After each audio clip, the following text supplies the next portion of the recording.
हरे कृष्ण, जय माता दी। आप सभी का दिन शुभ हो। प्रिय श्रोताओं, आज से आप हमारे इस चैनल पर हर दिन नियम से आश्विन मास महात्म्य की सभी कथाएं सुनेंगे। इस बार साल 2025 में आश्विन का महीना 8 सितंबर दिन सोमवार से शुरू हो रहा है, जो कि 7 अक्टूबर को समाप्त होगा। और इस महीने के कृष्ण पक्ष में पितरों को याद करके तर्पण, श्राद्ध और पिंडदान किया जाता है, तो वहीं शुक्ल पक्ष में माँ भगवती के 9 स्वरूपों की पूजा करके नवरात्रि का पावन पर्व मनाया जाता है। आज की कथा से पहले जान लेते हैं आश्विन मास के महत्व के बारे में और इस महीने में पड़ने वाले कुछ खास और महत्वपूर्ण व्रत त्योहारों की तिथि के बारे में। आश्विन के महीने में नियमों का पालन करने वाले श्रद्धालुओं को या व्रत का पालन करने वाले श्रद्धालुओं को इस पूरे ही महीने में मांस, मदिरा, तामसिक भोजन, मसूर की दाल, सरसों का साग, चने आदि का सेवन नहीं करना चाहिए। इसके अलावा इस महीने का पुण्य प्राप्त करने के लिए श्रद्धालुओं को तिल और घी का दान जरूर करना चाहिए, क्योंकि आश्विन महीने में माँ दुर्गा की पूजा भी की जाती है। इसलिए इस पूरे महीने में माँ भगवती का पूजन विशेष रूप से करने के अलावा श्री दुर्गा सप्तशती का नियमित पाठ करने से भी माँ भगवती प्रसन्न होती है और अपने भक्तों पर कृपा दृष्टि बनाए रखती है। क्योंकि आषाढ़ महीने की शुरुआत पितृपक्ष से होती है, इसलिए अपने पितरों का स्मरण करते हुए उनके नाम से श्राद्ध, तर्पण, पिंडदान और दान आदि कार्य जरूर करने चाहिए। इस बार श्राद्ध पक्ष का पहला दिन 8 सितंबर सोमवार को रहेगा। 10 सितंबर को संकष्टी चतुर्थी, 14 सितंबर रविवार को महालक्ष्मी व्रत का समापन होगा और इस दिन ही मासिक कृष्ण जन्माष्टमी का भी व्रत रहेगा और इसी दिन जीवित पुत्री का व्रत भी रहेगा। इसके अलावा 17 सितंबर बुधवार को इंदिरा एकादशी का व्रत रहेगा, जो कि पितृपक्ष में आने वाली एकमात्र एकादशी है। 19 सितंबर शुक्रवार को प्रदोष व्रत रहेगा। 21 सितंबर रविवार के दिन सर्वपितृ अमावस्या रहेगी और 22 सितंबर सोमवार से नवरात्रि व्रत का शुभारंभ होगा। इस बार 21 सितंबर को सर्वपितृ अमावस्या के दिन साल का दूसरा और आखिरी सूर्य ग्रहण भी लगेगा। शारदीय नवरात्रि का समापन होगा 2 अक्टूबर दिन गुरुवार को। इसी दिन विजयदशमी का पर्व भी मनाया जाएगा, जिसे दशहरा भी कहते हैं, और इसी दिन कलश विसर्जन किया जाएगा। 3 अक्टूबर शुक्रवार को आश्विन महीने की शुक्ल पक्ष की पापांकुशा एकादशी रहेगी। 4 अक्टूबर शनिवार को शनि प्रदोष व्रत रहेगा। इस दिन पद्मनाभ द्वादशी भी है। 6 अक्टूबर सोमवार को कोजागर पूर्णिमा और शरद पूर्णिमा का व्रत रहेगा और 7 अक्टूबर दिन मंगलवार को वाल्मीकि जयंती रहेगी और इसी दिन शरद पूर्णिमा का स्नान दान किया जाएगा। इसी के साथ आश्विन माह की समाप्ति हो जाएगी। अब सुनिए आज का अध्याय। आज दिनांक है 8 सितंबर और दिन है सोमवार और आज आश्विन महीने के कृष्ण पक्ष का पहला दिन है और प्रतिपदा तिथि आज रात 9:1 पर समाप्त होगी। राहु काल सुबह 7:30 से 9 बजे तक रहेगा। आज क्योंकि पितृपक्ष का पहला दिन है तो आज के अध्याय का शुभारंभ करते हैं। पापों से मुक्ति पाने की एक बहुत ही रोचक कथा से कथा को पूरा जरूर सुनिएगा। एक बार एक ऋषि ने सोचा कि अपने अपने पाप धोने के लिए सभी लोग गंगा जी में जाते हैं, ऐसे में सारे पाप तो गंगा जी में ही समा जाते हैं और इस तरह तो गंगा जी भी पापी हो जाएंगी। तब उन ऋषि ने ये जानने के लिए कि आखिरकार यह पाप जाता कहाँ है, बड़ी कठिन तपस्या की। तब उनकी कठिन तपस्या से भगवान प्रसन्न हुए और प्रकट होकर उन्हें दर्शन दिए। ऋषि ने उन्हें प्रणाम करके पूछा कि हे भगवान, कृपया बताए कि गंगा जी में जो पाप धोया जाता है वह कहाँ जाता है। तब भगवान बोले कि चलो इस बारे में गंगा जी से ही पूछते हैं। ऋषि और भगवान दोनों ने ही गंगा जी से पूछा कि हे गंगे, सब लोग आपके यहाँ पाप धोते हैं, तो इसका मतलब क्या आप ही पापी हुई? गंगा जी ने कहा, मैं भला कैसे पापी हो गई, मैं तो सभी पाप लेकर समुद्र को अर्पित कर देती हूँ। इसके बाद ऋषि और भगवान समुद्र के पास गए और उनसे पूछा, हे सागर, गंगा सभी पाप आपको अर्पित कर देती है, तो फिर क्या आप पापी हो गए? समुद्र ने कहा कि मैं पापी भला कैसे हुआ, मैं तो सभी पाप को भाप बनाकर बादल बना देता हूँ। अब ऋषि और भगवान दोनों ही बादलों के पास गए और पूछा, हे बादल, समुद्र पापों को भाप बनाकर बादल बना देते हैं, फिर तो आप पापी हो गए। बादलों ने कहा, मैं कैसे पापी हुआ, मैं तो सभी पापों को वापस पानी बना देता हूँ और धरती पर गिरा देता हूँ। इससे ही अन्न उपजता है, इसे ही मनुष्य खाता है और उस अन्न में जो अन्न जिस मानसिक स्थिति से उगाया जाता है और जिस वृत्ति से प्राप्त किया जाता है और जिस मानसिक अवस्था में खाया जाता है, उसी के आधार पर मनुष्य की मानसिकता बनती है। यही कारण है कि कहा जाता है, जैसा खाए अन्न वैसा बनता मन। जिस वृत्ति से अन्न प्राप्त किया जाता है और जिस मानसिक अवस्था में खाया जाता है, यानी कि क्रोधित अवस्था में, संतुष्ट अवस्था में, खुश होकर जिस अवस्था में भी अन्न खाया जाता है, वैसे ही विचार मनुष्य के बन जाते हैं। ऐसे में हमेशा भोजन शांत रहकर ही ग्रहण करना चाहिए। अन्न जिस धन से खरीदा जाए वह धन भी परिश्रम का होना चाहिए। वह धन कभी दूसरों को दुखाकर, दूसरों को सताकर कमाया हुआ नहीं होना चाहिए। एक बार ठाकुर जी के एक बहुत बड़े भक्त थे जिनका नाम था घाटमदा दास जी। अब श्री घाटम जी जो थे वह कोई ऐसे वैसे नहीं थे, बल्कि बचपन से ही चोर थे, यानी कि उनके पैदा होते ही उन्हें चोरी करने के संस्कार दिए गए थे। चोरी करना, डाका डालना, लूटपाट करना, ये घाटम जी का खानदानी व्यवसाय था, यानी कि घाटम जी के दादा परदादा सब कोई चोर डकैत थे। जाने माने चोर डकैत किसी को नहीं छोड़ते थे, चाहे कोई कोई भी उनके रास्ते में आ जाए। उन्होंने कभी 1 रुपया की चीज़ तक बाजार से नहीं खरीदी, जितना भी सामान उनके घर पर था वो सब लूटपाट का था। यहाँ तक कि उनके घर में कभी खाना तक नहीं बना, कभी भोजन नहीं बना। क्यों? क्योंकि वो भोजन तक दूसरों के घर से चुरा कर खाया करते थे। तो ऐसा पेशा था घाटम जी का। अब एक बार घाटम जी किसी वन में किसी को लूटने की तलाश में घूम रहे थे। सुबह से दोपहर हो गई, उन्हें आज कोई मिला नहीं जिसे वह लूट सके। भटकते भटकते उन्हें भूख प्यास भी लगने लगी। अब आपके मन में एक प्रश्न भी उठ रहा होगा कि आखिरकार एक चोर को इतना सम्मान देकर क्यों पुकारा जा रहा है और वो ठाकुर जी का इतना प्रिय भक्त क्यों था। तो देखिए, एक बार वो जो घाटम जी थे वो एक वन में घूम रहे थे। सोच रहे थे कि दिन भर से भूखा प्यासा हूँ, आज तो कोई ऐसा व्यक्ति भी नहीं आया जिसके पास भोजन हो। कुछ भोजन पा लिया जाता तो मेरा पेट भर जाता। अब भटकते भटकते वो घने जंगल में पहुंच गए। उन्होंने देखा कि किसी वृक्ष के नीचे आंसू बहाते हुए कोई संत महाराज बैठे हुए हैं। वो संत भगवान के ध्यान में मगन थे, आंखें बंद थी और भगवान का वो मन ही मन दर्शन कर रहे थे। तो जब इस तरह से दर्शन कोई सच्चे मन से करता है तो अनायास ही उनकी आंखों से आंसू बहने लगते हैं। प्रेम के आंसू होते हैं, भक्ति के आंसू होते हैं। तो वह संत महाराज भी भगवान के ध्यान में मगन थे। कहते हैं ना कि संतों के दर्शन से पाप तत्काल ही नष्ट हो जाते हैं। तीर्थों का तो लाभ बहुत समय बाद मिलता है, लेकिन अगर किसी संत के दर्शन हो जाए तो उनके दर्शन का जो पुण्य है वह उसी क्षण मिल जाता है। घाटम जी ने उन संत महाराज को देखा तो उनके पास गए। उनके हृदय में बड़ा आनंद उमड़ पड़ा। थोड़ी देर पहले तक तो वह सोच रहे थे कि चलकर इन्हीं संत महाराज को लूटा जाए, लेकिन अचानक ही उनका मन परिवर्तन हो गया। तब उन्होंने सोचा चलो थोड़ी देर इन संत महाराज के पास चलकर बैठा जाए। कहाँ तो घाटम जी कभी किसी को नमस्कार तक नहीं करते थे। अब उनका मन ये हुआ कि वो उन संत महाराज को झुककर प्रणाम करें और फिर उन्होंने सिर झुकाकर संत महाराज को प्रणाम भी किया। अपने इतने बड़े जीवन में उन्होंने पहली बार किसी को प्रणाम किया था। अब जब उन संत ने देखा कि कोई उन्हें प्रणाम कर रहा है तो संत महाराज को भी बड़ा आनंद हुआ। सोचने लगे कि इस जीव पर, इस मनुष्य पर ठाकुर जी की कृपा हुई है। अब घाटम जी सोचने लगे कि ऐसा कौन सा सुख है जिससे बिना किसी भोजन सामग्री और व्यवस्था के भी इनके आंसू प्रवाहित हो रहे हैं। घाटम जी को लगा कि जरूर उनके पास कोई महान सुख है, तभी तो उनका चेहरा इतना खिला हुआ है, इतनी प्रसन्न है और मारे खुशी के उनके आंसू बह रहे हैं। घाटम जी अपने ही बारे में सोच रहे थे। घाटम जी को इतना विचार मगन देखकर संत महाराज कहने लगे कि बैठ जाओ, जल्दी तो नहीं है तुम्हें जाने की। घाटम जी ने कहा नहीं, जल्दी नहीं है। ऐसा कहकर वो संत महाराज के पास में बैठ गए। महात्मा जी कहने लगे कि देखो बेटा, ये जीवन बड़ा कीमती है, इस जीवन को सदैव भगवान के चरणों में, ठाकुर जी के चरणों में लगाए रखना चाहिए, कभी कोई गलत काम नहीं करना चाहिए। अब थोड़ी देर इधर उधर की बातें होती रही, कुशल मंगल पूछी गई। इसके बाद संत महाराज जी ने घाटम जी से उनके कामकाज के बारे में पूछा, जैसे कि अक्सर लोग एक दूसरे से पूछ लिया करते हैं।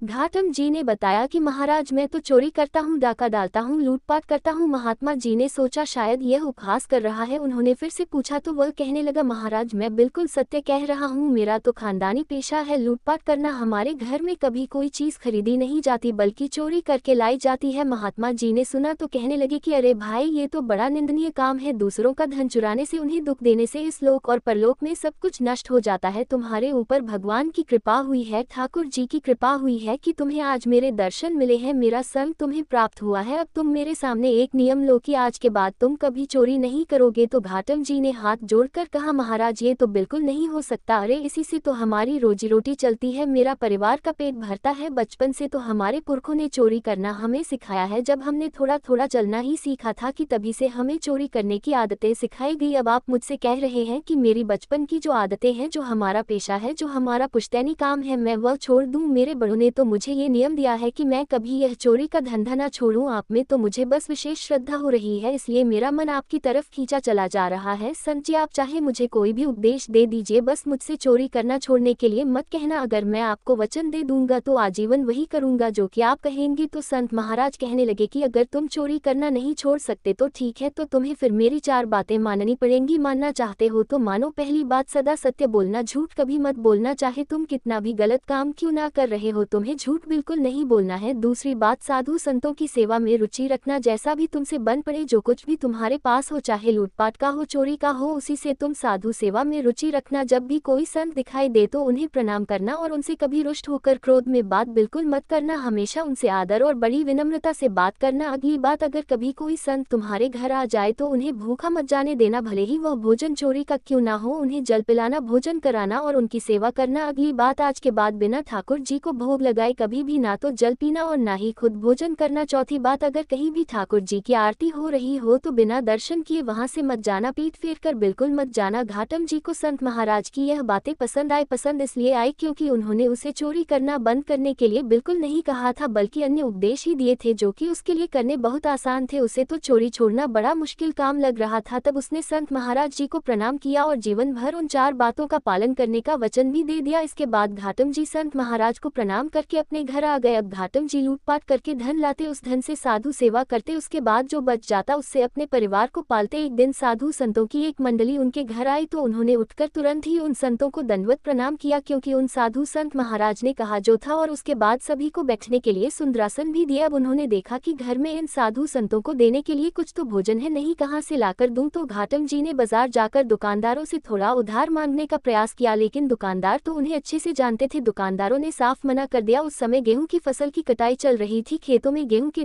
ढेर लगे हुए थे और जो किसान लोग थे वह थक हार कर अपने घर पर सो रहे थे। तो घाटम जी ने क्या किया कि एक बड़ी सी चद्दर लेकर पहुंच गए खेत में और जल्दी से गेहूं भरकर ले आए। फिर गेहूं पीसकर उन्होंने संतों के भोजन की व्यवस्था की। घाटम जी बड़े तंदुरुस्त थे, चलने के कारण खेत में उनके पैरों के निशान बन गए। अब साधु संत जनों को भोजन कराते समय घाटम जी सोच रहे थे कि अब तो वह पक्का फंसेंगे, क्योंकि जब वो किसान जागेंगे तो पैरों के निशान खेत में उन्हें दिखाई देंगे। उन्हें सारी बात समझ में आ जाएगी कि यह तो घाटम के पैरों के निशान है। अब जैसे जैसे वो संतजन भोजन ग्रहण कर रहे थे वैसे ही बड़ी धूल भरी आंधी चली और बारिश हो गई। अब चमत्कार देखिए, घाटम जी के पैरों के निशान जो वो खेत में छोड़ आए थे, खेत में जो निशान पड़ गए थे वो बारिश होने के कारण सब के सब मिट गए। अब तो ये बात देखकर घाटम जी को यह विश्वास हो गया कि साधु संतों की सेवा कभी उन्हें फंसने नहीं देगी, चाहे वो कितनी भी बड़ी चोरी क्यों ना कर ले, कितना भी बड़ा डाका क्यों ना डाल ले। ये बात जानकर उनके हृदय में बड़ा आनंद हुआ। साधु संतों के प्रति सेवा की जो उनके मन में श्रद्धा थी वह और बढ़ गई। अब एक बार की बात है, कोई उत्सव हो रहा था तो घाटम जी सोचने लगे कि गुरुदेव के पास चलते हैं, लेकिन गुरुदेव के पास खाली हाथ तो जाऊंगा नहीं, क्या लेकर जाऊं। उन्हें लगा कि उत्सव है तो गुरुदेव के पास कुछ तो सेवा पहुंचनी चाहिए। उनके पास तो एक भी पैसा नहीं था। अब उन्होंने सोचा कि चलो सेवा ही तो करनी है, और गुरुदेव ने चोरी करने से मना भी नहीं किया है। उन्होंने तो कहा है सेवा करो चाहे चोरी करो, डाका डालो। तो अब घाटम जी सोचने लगे कि चलो आज रात में चोरी की जाए और जो कुछ भी मिलेगा उसे सुबह गुरुदेव को अर्पण कर देंगे। अब घाटम जी ने एक सिपाही का वेश बनाया और महाराज के अस्तबल में घुस गए। अस्तबल में खटपट की आवाज होने पर पहरेदार ने आवाज लगाई कि अरे भाई कौन है। अब गुरुदेव ने घाटम जी को एक बात बोली थी कि तुम कभी झूठ मत बोलना, चाहे कितनी भी मुश्किल में फंसे हो, सच बोलना। चोरी कर रहे हो, डाका डाल रहे हो, कितना भी गलत काम क्यों ना कर रहे हो, उस समय भी तुम्हें सच बोलना है। पकड़े जाने के डर से या कहीं से भागने के डर से भी कभी झूठ मत बोलना। गुरुदेव की आज्ञा तो माननी थी, क्योंकि गुरुदेव को घाटम जी ने वचन जो दे रखा था, तो गुरुदेव की सत्य बोलने की आज्ञा मानते हुए घाटम जी ने वहीं से आवाज लगाई कि अरे भाई मैं चोर हूँ, मैं चोर हूँ। पहरेदार ने सोचा कि अगर चोर होगा तो थोड़ी बोलेगा कि मैं चोर हूँ। पहरेदार को लगा ये तो कोई राजा का खास आदमी है, तभी तो ये हास परिहास में बिना डरे कह रहा है कि मैं चोर हूँ। अब सिपाही के वेश में घाटम जी ने राजा के अस्तबल में जो घोड़े बंधे हुए थे उन घोड़े में से एक बढ़िया घोड़ा लिया और उस पर सवार होकर वहां से चल दिए। उनकी वेशभूषा को देखकर पहरेदारों ने पहले की तरह उन्हें बिल्कुल नहीं रोका। पहरेदार सोचने लगे कि एक आदमी इतना निर्भीक होकर बिना डरे हुए राजा के अस्तबल में चला गया और बिल्कुल जो सबसे सुंदर सबसे बढ़िया घोड़ा था उसे लेकर जा रहा है। ऐसा तो कोई सामान्य व्यक्ति कर ही नहीं सकता, हो ना हो ये तो महाराज जी का ही कोई खास व्यक्ति होगा। अब घाटम जी उस घोड़े पर सवार होकर वहां से चल पड़े। वहां से निकले तो सोचा कि चलो इस घोड़े को ही कहीं भेज देंगे, जो पैसे मिलेंगे उन्हीं से गुरुजी की सेवा कर लेंगे, उन्हीं को गुरुजी की सेवा में अर्पण कर देंगे। घोड़े के साथ वह चलते जा रहे थे कि रास्ते में सुबह सुबह का समय था, ठाकुर जी की मंगला आरती हो रही थी। अब उन्होंने सोचा कि गुरुजी की यह भी तो आज्ञा है कि अगर कहीं आरती हो रही हो तो दर्शन जरूर करना, ऐसी जगह से पीठ फेर कर कभी मत जाना। तो उन्होंने घोड़े को वहीं एक पेड़ से बांध दिया और आरती के दर्शन करने के लिए मंदिर के अंदर चले गए। उधर पहरेदारों ने जब सोचा कि राजा को कोई आदमी होता तो सबको तो सूचना मिली होती। अब उन्हें समझ में आया कि वास्तव में वह तो चोर ही था, सच बोल रहा था और हमने उसके धोखे में आकर उसे जाने दिया। अब राजा के जो सैनिक थे वह चोर और घोड़े का पीछा करने लगे और उसी जगह पर आ गए जहां पेड़ से घोड़ा बांधकर घाटम जी अंदर आरती के दर्शन करने गए थे। सिपाहियों ने इधर उधर नजरें घुमाई तो घाटम जी तो उन्हें कहीं नजर नहीं आए, बल्कि घोड़ा जरूर नजर आया। घोड़ा वही था, कद काठ ही वही थी, लेकिन ये बड़ा आश्चर्य था कि उसका रंग बदल गया था। काले रंग का घोड़ा जो था वो अब सफेद रंग का हो गया था। सिपाही वही पेड़ के नीचे खड़े हो गए कि घोड़ा तो यही है, पर ये तो काला था, ये सफेद कैसे हो गया भाई। इतने में ही आरती के दर्शन करके घाटम जी मंदिर से बाहर आ गए। सिपाहियों ने देखा तो पकड़ लिया कि बताओ ये घोड़ा वही है ना जो तुम रात में चुरा कर लाए थे। घाटम जी कहने लगे हाँ मैं वही चोर हूँ जो घोड़ा चुरा कर ले गया था। सिपाही पूछने लगे कि अरे भाई वो घोड़ा तो काला था, ये तो सफेद है, ये सफेद कैसे हो गया। घाटम जी बोले ये तो आश्चर्य की बात है, यही तो मैं भी सोच रहा हूँ कि यह सफेद कैसे हो गया। तब घाटम जी बोले मुझे नहीं पता, ये तो ठाकुर जी ही जाने, मेरे गुरुदेव ने तो ये कहा था कि अगर कहीं आरती हो रही हो तो ठाकुर जी के और आरती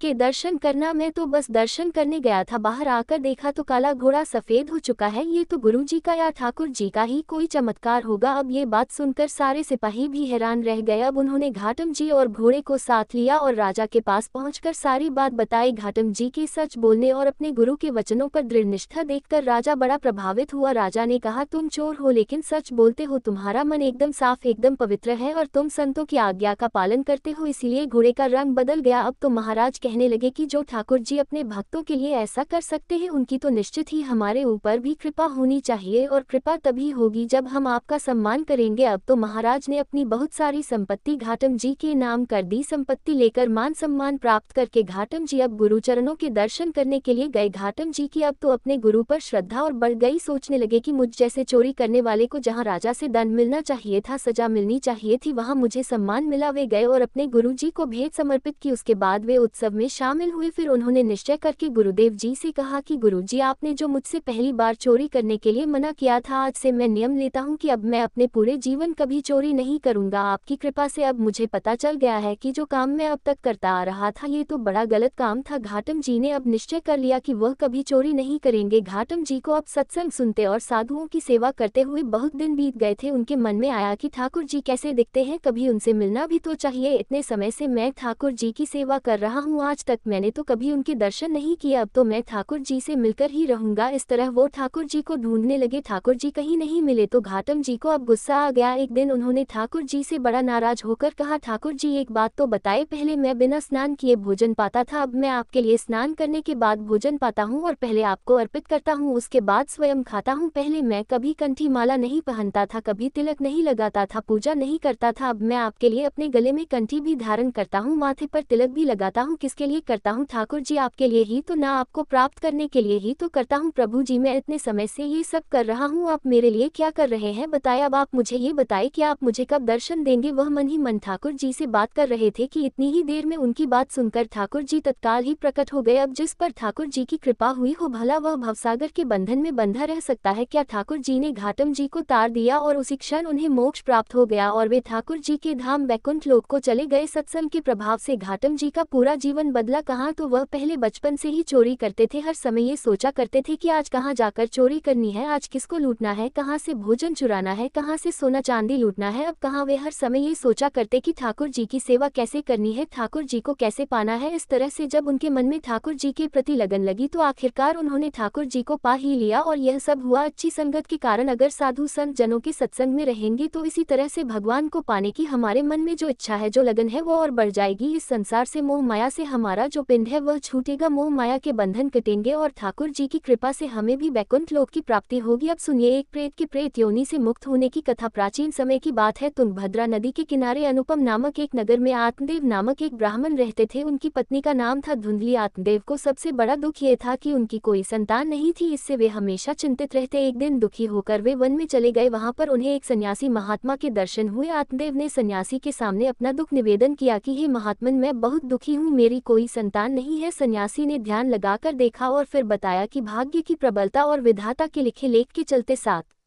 जन्मों तक आपको संतान की प्राप्ति का कोई योग ही नहीं है। अगले 7 जन्मों में भी संतान ना होने का संकेत करते हुए सन्यासी ने आत्मदेव ब्राह्मण से कहा कि वे संतान मोह छोड़ दे। लेकिन आत्मदेव ने उन सन्यासी से आग्रह किया कि वे कोई ऐसा उपाय बताएं जिससे उन्हें संतान की प्राप्ति हो सके। तब उसके आग्रह को देखते हुए सन्यासी महात्मा ने आत्मदेव ब्राह्मण को एक फल प्रदान किया और कहा कि वह इसे अपनी पत्नी को खिला दे और उसे नियम पूर्वक रहने को कहे तो निश्चित रूप से संतान की प्राप्ति होगी। आत्मदेव ब्राह्मण ने घर लौटकर वह फल अपनी पत्नी धुंधली धुंधली को दिया और सन्यासी की बात बताते हुए उससे कहा कि वह श्रद्धा पूर्वक फल खा ले तो अवश्य ही संतान की प्राप्ति होगी। धुंधली ने अपने पति से फल तो ले लिया, लेकिन दुविधा में पड़ गई कि इसे खाए या ना खाए। उसके मन में अनेक कुतर्क आने लगे और आखिरकार उसने उस फल को नहीं खाया और अपनी बहन की सलाह से चुपचाप उस फल को गाय को खिला दिया। धुंधली की बहन उस समय गर्भवती थी। उसने धुंधली के साथ योजना बनाई। उसके अनुसार जब उसके पुत्र हुआ तो उसने अपने पुत्र को धुंधली को दे दिया। आत्मदेव ब्राह्मण दोनों बहनों की इस योजना से पूरी तरह अनजान थे, इसलिए उन्होंने उस पुत्र को ही अपना पुत्र मान लिया और धुंधली ने अपने पुत्र का नाम धुंधकारी रखा। सन्यासी का दिया हुआ फल खाने के कारण उधर गौ से भी एक सुंदर मनुष्य के आकार वाला बच्चा पैदा हुआ। इससे आत्मदेव अति प्रसन्न हुए और उन्होंने उस गौ से उत्पन्न पुत्र का नाम गोकर्ण रखा, क्योंकि उस शिशु के कान गाय की तरह थे। समय बीतने पर वे दोनों पुत्र साथ साथ बड़े हुए। धुंधकारी अति दुष्ट निकला और गोकर्ण अत्यंत ज्ञानी। आत्मदेव धुंधकारी के उत्पातों से अत्यंत दुखी रहने लगे और एक दिन ज्ञानी गोकर्ण के उपदेश से वह घर छोड़कर वन में चले गए और वहां भगवत आराधना में उन्होंने भगवान को प्राप्त कर लिया। इधर धुंधकारी के उत्पात जारी रहे। वह नगर के बच्चों को नाद में बिठाता और नदी में ले जाकर सभी को तेज गति से बहती नदी की धारा में डुबोकर मार देता था। जब वे बचाने के लिए गिड़गिड़ाते तो धुंधकारी खूब खुश होता। नगर के सभी लोग उससे परेशान थे, पर करते तो क्या करते। धुंधकारी इतना क्रूर और दुष्ट था कि सभी उसके पास जाने तक से डरते। कौन सा ऐसा दुर्गुण था जो उस दुष्ट धुंधकारी में नहीं था। इधर गोकर्ण बड़े होकर विद्वान पंडित और ज्ञानी निकले, जबकि धुंधकारी दुष्ट नशेली और क्रोधी चोर व्यभिचारी अस्त्र शस्त्र धारण करने वाला माता पिता को सताने वाला था। उसने माता पिता की सारी संपत्ति व्यभिचार में पड़कर नष्ट कर दी। हद तो तब हो गई जब धुंधकारी ने एक दिन अपने पिता को मारकर घर से बाहर निकाल दिया। पिता रोने लगे और उसने दुखी होकर कहा कि अच्छा होता अगर मेरी पत्नी बांझ ही रहती। जब पिता ये सोच रहा था कि तभी वहां पर गोकर्ण आ गए। वह पिताजी को वैरागी का उपदेश देने लगे और कहने लगे कि पिताजी आप सभी छोड़कर प्रभु की शरण में वन में चले जाएं और भगवत भजन करें। भगवत भजन ही सबसे बड़ा धर्म है। गौ से उत्पन्न पुत्र गोकर्ण की बात मानकर आत्मदेव वन में चले गए। बाद में उनकी पत्नी धुंधली को धुंधकारी सताने लगा तो उसने भी कुएं में कूदकर आत्महत्या कर ली। अब धुंधकारी 5 वेश्याओं के साथ रहने लगा। वेश्याएं उसे अपनी इच्छा अनुसार चलाती थी। धुंधकारी उन वेश्याओं के लिए ही अब धन जुटाने लगा। वह उनके लिए डाका डालता, चोरी करता और बाद में वेश्याएं सोचने लगी कि एक दिन अगर ये पकड़ा गया तो राजा इसके साथ साथ हमें भी दंड देगा। ये सोचकर एक दिन वह वेश्याएं सोते हुए धुंधकारी को रस्सियों से उसका गला दबाने का प्रयास करने लगी। जब वह गला दबाने से भी नहीं मरा तो वे सभी मिलकर उसे दहकते अंगारों में डालने लगी। वहां वह तड़प तड़प कर मर गया। बाद में उसे गड्ढा खोदकर गाड़ दिया गया। मरने के बाद धुंधकारी भयंकर दुख देने झेलने और अपने कुकर्मों के कारण एक प्रेत बन गया। प्रेत बन जाने के बाद भूख और प्यास के कारण वह व्याकुल रहने लगा। रह रहकर वह चिल्लाता भी रहता, क्योंकि उसे अंगारों से जलाया गया था, इसलिए उसकी अनुभूति उसे अभी भी सताती रहती। उसे लगता कि अभी भी उसका शरीर चल रहा है। एक दिन उसका भाई गोकर्ण उसके गांव में कथा करने आए। गोकर्ण सबसे नजर बचाते हुए अपने पुरखों के मकान में सोने चले गए। अपने ही घर में अपने भाई को सोया हुआ देखकर धुंधकारी खुश हो गया और आवाज लगाने लगा। गोकर्ण यह आवाज सुनकर पूछने लगे कि तुम कौन हो। तब धुंधकारी ने बताया कि मैं तुम्हारा भाई हूँ, मेरे कुकर्मों की तो गिनती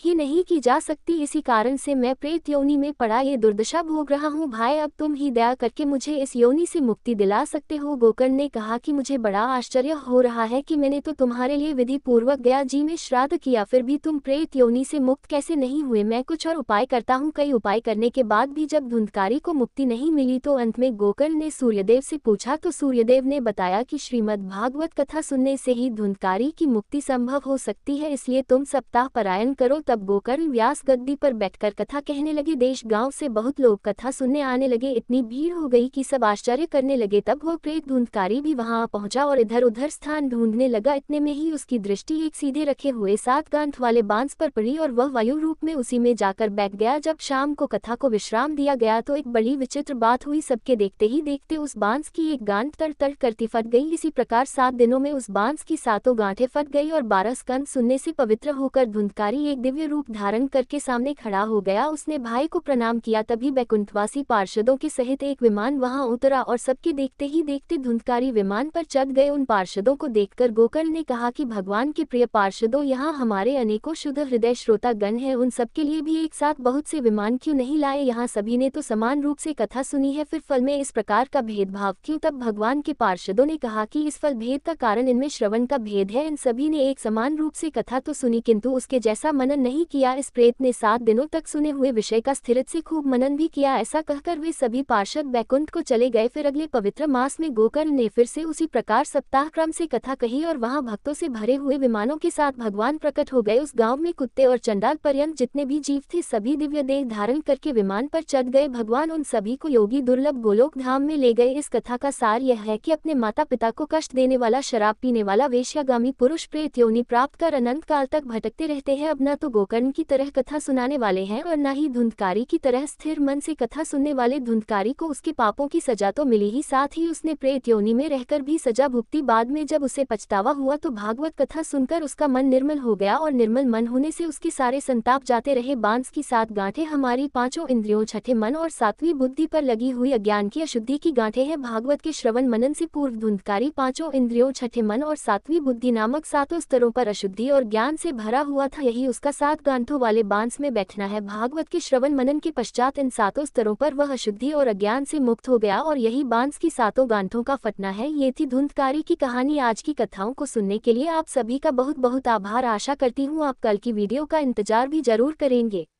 धन्यवाद।